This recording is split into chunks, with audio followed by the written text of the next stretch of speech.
Hi there and welcome back to Investing Rules. Today I want to talk to you about PayPal, which is a company which has done phenomenally well if you think about this from a long-term perspective. And then unfortunately over the last few years, it's done very poorly in terms of the stock price. So we can see that from about 2017 approximately, we can see that the stock price increased from around $40 up to nearly $300. And now we're back down to around 58. So something very interesting has gone on here, and it's a company which I would almost compare the story to maybe what happened to Meta or Facebook a few years ago. So let's just compare that graph.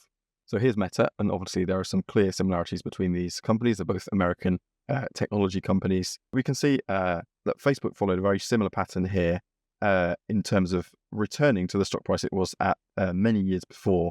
So 2016 we were down to 2015 we're at about $80-$90. Then it goes up to around 400 in 2021, and then we're back down to around 80 at the bottom here towards the end of 2022. And then amazingly, we see this massive recovery, and now it's back up to 500. So I think the question shareholders should in PayPal should be asking is, are we looking at maybe a massive turnaround for PayPal, or is this a slightly different story? Is PayPal a lower quality company than maybe Meta or Facebook was when this turnaround took place?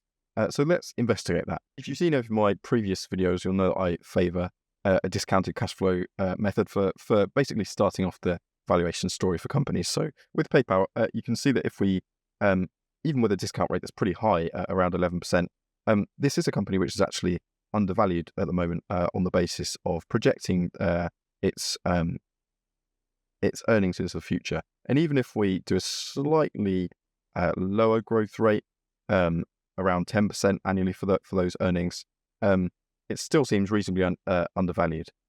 Let's lower that discount rate down a little bit, so that's our expected rate of return. So if we're only looking for 9%, actually you could even say maybe expecting PayPal's earnings to grow at only 8%, you'd be generating that return. So it's a pretty undervalued company relative to the wider market. Let's just put in Apple here and make that comparison.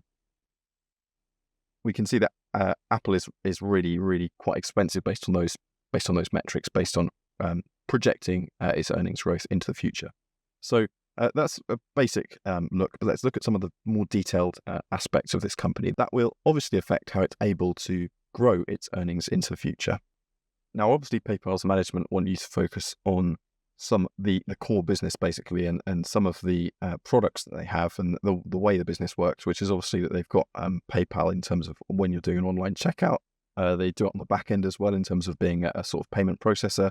They're moving into the space of digital wallets, cryptocurrency, and that sort of thing. And also they offer services to merchants, which involve sort of fraud protection and risk management. So PayPal is a pretty diversified business in terms of payments. But what PayPal's management are not telling you is that versus Meta, for example, which had a real monopoly in terms of social media, payments is an extremely competitive space. And that's reflected actually in PayPal's credit ratings and things that actually credit ratings have said about PayPal as a company. So let's just see what Fitch has to say about that. So I'm actually on the Fitch website right now, and they've done some research on PayPal. They've decided to give them a certain credit rating. And one of the key things defining their rating that they've given is that PayPal works in an extremely competitive market. PayPal operates in a fragmented, competitive industry with no signs of competitive pressures easing. And this is from Fitch, which is a credit rating agency, as I've just said.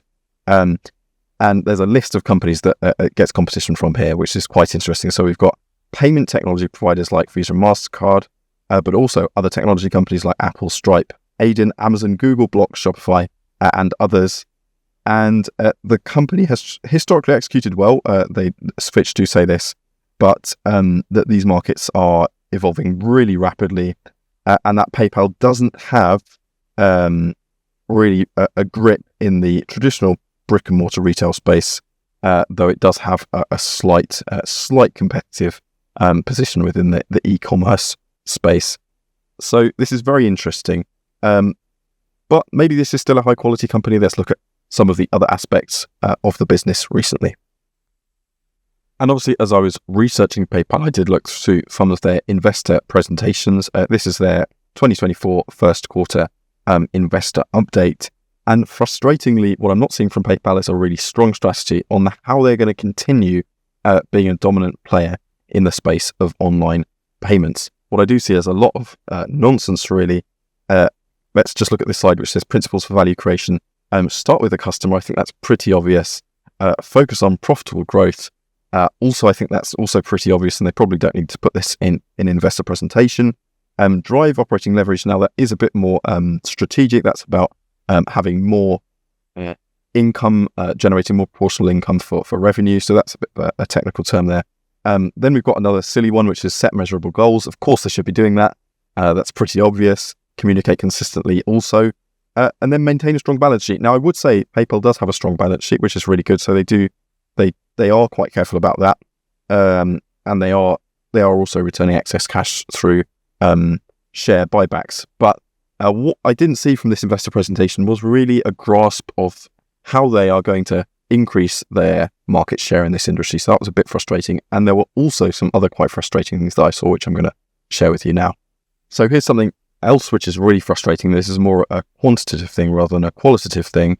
That's that the number of active PayPal user accounts is actually falling. So in the first quarter of 2024, as you can see, we've got 427 million active PayPal accounts. And this has now fallen. That represents a fall of 1% since the first quarter of 2023, which is really not a good sign if you want to be growing this company. So that's quite worrying to me, and they haven't really given a good explanation for why that's taking place. So that's something to keep an eye on if you are an investor in PayPal. Now, with Meta, when that share price was falling, I think the difference is that the company was still very, very high quality underneath. With PayPal, there is a question of whether this is still a high quality company because this is such a competitive space. Facebook was compounding that revenue and that income over time, and the user numbers were also increasing. So this is a bit of a different story. So that's why I would say be a bit more careful. Now, there is one last maybe really, really frustrating thing which I'd like you to hang on and look at with me.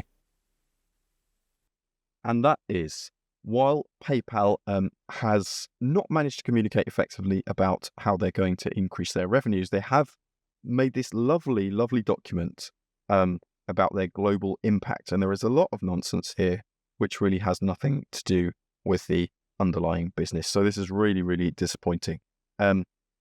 It's important if you're a charity, it's important if you're a not-for-profit, but this is a business, and I think they need to be focusing a bit more on how to make money. Whereas what they've done is they've actually made this massive presentation about all of these initiatives that they've got for supporting their employees and for the community.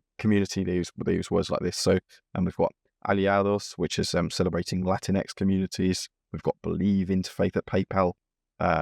We've got lots of different initiatives here, but really, really not. I mean, they're great, but I don't think they're generating money for PayPal shareholders. So this is really frustrating because PayPal is not in a good place. The share price has fallen dramatically, as you've seen.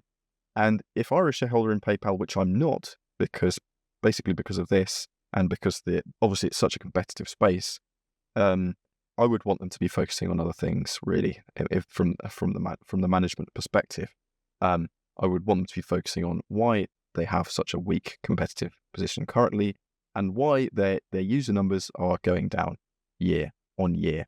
So I would be very careful to see if you see this company as cheap, because they are. I think they've lost their way, and there are a number of clues for that. So let's have a little look further at this. Right, I'm really going to try not to rant on too much about this, but the fact is, £40 million in corporate charitable contributions from a company that's not doing very well is probably not appropriate. They've got here a senior director of social innovation, who knows what that means, who says employee volunteerism, that's not a word I've ever used before, and community impact at PayPal are powerful channels for fostering engagement and community internally, while giving our employees the opportunity to build essential leadership skills. Our goal is to empower all PayPal employees. I'll stop reading that. So it's just nonsense really, and they need a focus on actually making money rather than financial education for incarcerated women.